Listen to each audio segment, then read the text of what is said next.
Hello दोस्तों, क्या हाल चाल है। आशा करते हैं सब ठीक ठाक है। आइए एक नए वीडियो में आप सभी का स्वागत है। ठीक है, आज हम क्लास 11 चैप्टर है सेकंड, दूसरा चैप्टर है। चैप्टर का नाम है रिलेशन एंड फंक्शन। इससे पहले जो पहला चैप्टर था सेट से रिलेटेड ऑलमोस्ट जितने भी बेसिक कंसेप्ट था और कुछ इंपॉर्टेंट क्वेश्चन मैंने उसको अपने फेसबुक पेज पे अपलोड कर दिया है और यूट्यूब में भी उसको अपलोड कर दिया है। आप उसको जाके वहाँ पे देख सकते हैं। ठीक है, आज हम लोग स्टार्ट कर रहे हैं रिलेशन एंड फंक्शन। चैप्टर दूसरा है। ठीक है, second chapter relation and function, class 11 maths. ठीक है, देखिए इसमें कुछ इम्पॉर्टेंट कंसेप्ट है, उसको जानना बहुत ज़रूरी है। आप जब इस कंसेप्ट को क्लियर करेंगे तो आगे इसको बनाने में समझने में बहुत ही आसान होगा। ठीक है, तो पहले हम कंसेप्ट समझा रहे हैं, आप लोग समझने का प्रयास करेंगे। ठीक है, देखिए पहला इसमें आता है, जब भी रिलेशन एंड फंक्शन पढ़ेंगे तो सबसे इम्पॉर्टेंट पार्ट आता है ऑर्डर्ड पेयर। अब ऑर्डर्ड पेयर क्या होता है, देखिए अभी जस्ट हम डिफिनेशन लिखे हैं। ठीक है, इसको समझाएंगे हम। देखिए two elements a and b listed in a specific order form an order pair. It is denoted by a dot b. ठीक है, सॉरी ए कोमा बी। तो ऑर्डर्ड पेयर ये है। ठीक है, मैंने कोई दो एलिमेंट का अगर स्पेसिफिक फॉर्म में लिखते हैं तो वो कहलाते हैं ऑर्डर्ड पेयर। कैसे लिखा जाएगा अभी जस्ट बताते हैं, ध्यान से समझने का प्रयास करेंगे। ठीक है ना, उसके बाद सेकंड आता है कार्टेशियन प्रोडक्ट आता है। देखिए इसको भी जस्ट डिफाइन किए हैं। कार्टेशियन प्रोडक्ट में क्या है, a and b are two non empty set है। ठीक है, non empty set, then set of all ordered pairs a dot b such that a belongs to a and b belongs to b is called Cartesian product। देखिए अब इसको हम लोग set builder form में कैसे लिखें, देखिए a क्रॉस b, ये ऑर्डर्ड पेयर। जब भी ऑर्डर्ड पेयर को लिखेंगे तो स्मॉल ब्रैकेट के इनसाइड में रहेगा। ठीक है, such that small a belongs to capital A and small b belongs to capital B। अब देखिए इसको हम समझा रहे हैं, अच्छा से समझने का प्रयास करेंगे। A and b are two non empty set, suppose 1 2 3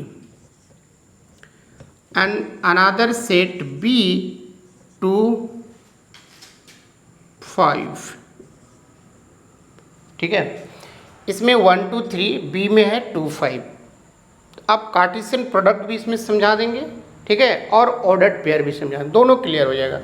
तो सबसे पहले हम लोग ए क्रॉस बी, ए क्रॉस बी इसी को बोलते हैं हम लोग कार्टेशियन प्रोडक्ट। Cartesian product. ठीक है, इसको रीड करते हैं ए क्रॉस बी। अब कैसे ए क्रॉस बी निकालते हैं, ध्यान से समझेंगे। ठीक है, अब देखिए इसका फर्स्ट एलिमेंट, इसका फर्स्ट यानी 1 2, फिर फर्स्ट इसका सेकेंड 1 5, फिर दूसरा लेंगे इसका सेकेंड, इसका फर्स्ट, इसका सेकेंड, फिर इसका सेकेंड यानी 2 5। कंप्लीट हो गया 2 के साथ। अब 3 3 2 3 2 3 5 3 5। देखिए ए क्रॉस बी ये हम लोग को हो गया कार्टेशियन प्रोडक्ट।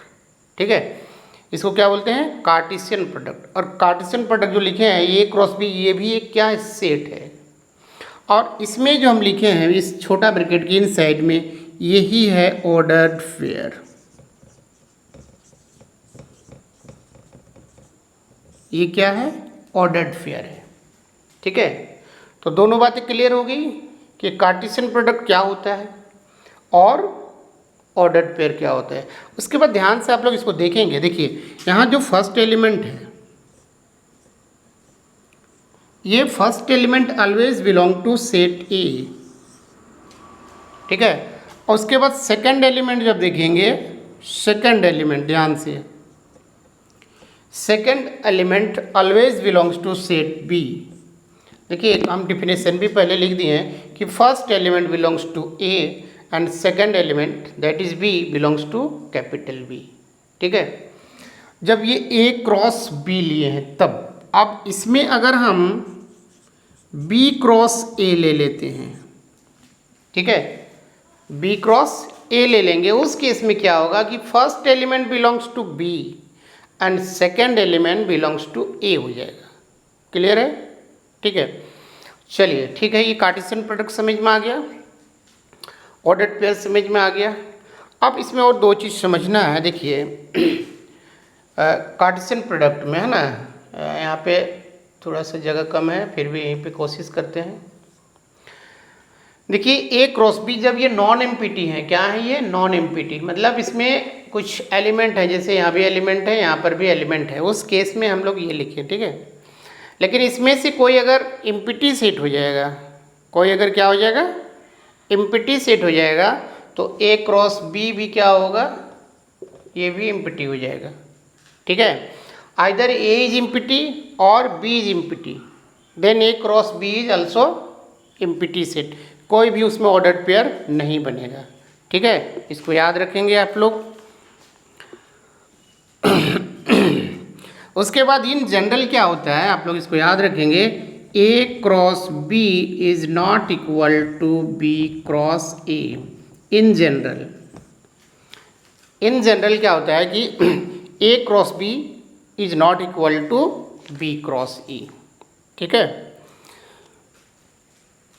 अब देखिए उसमें अगर मान ली कि ए एक फाइनाइट सेट है, ए फाइनाइट सेट है और फाइनाइट सेट, बी भी है फाइनाइट सेट। देखिए जब फाइनाइट सेट है, नंबर ऑफ एलिमेंट फाइनाइट होंगे, ठीक है, यानी नंबर ऑफ एलिमेंट जो होगा इसमें फाइनाइट होगा। मान लीजिए 3 है, चलिए, और नंबर ऑफ बी है, इसमें भी फाइनाइट होगा, इसमें अगर 4 है, तो इस केस में अगर हम लोग number of A cross B निकालेंगे तो सिंपली क्या करना है, दोनों को मल्टीप्लाई कर देंगे, यानी 3 इंटू 4 दैट इक्वल टू कितना आ जाएगा? 12, ठीक है। यानी ए क्रॉस अगर बी निकालेंगे तो इसमें नंबर ऑफ एलिमेंट हो जाएंगे कितना? 12 हो जाएगा, ठीक है, जब ये दोनों फाइनाइट सेट हैं तब, ठीक है।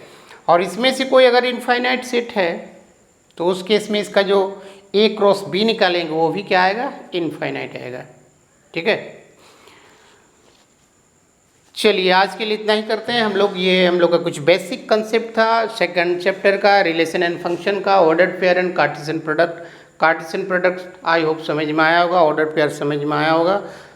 अब नेक्स्ट में हम लोग इसको करेंगे रिलेशन। एक्चुअली हम लोग को पढ़ना है रिलेशन, बट ये जब तक नहीं पढ़ेंगे ये फाउंडेशन है, ठीक है, रिलेशन समझ में नहीं आएगा। अब नेक्स्ट क्लास में आप लोग हम बताएंगे कि रिलेशन क्या होता है, ठीक है। रिलेशन का 2-4 वीडियो बनाने के बाद उसको जब कंप्लीट हो जाएगा तो फिर हम लोग आएंगे फंक्शन में, ठीक है। और फंक्शन वेरी वेरी इंपॉर्टेंट है, टाइप्स ऑफ फंक्शन, उसकी ग्राफ, उसका डोमेन, उसका रेंज, सारा बताएंगे डिटेल से। आप लोग पूरे वीडियो को देखेंगे और सभी वीडियो को ज़रूर से देखेंगे।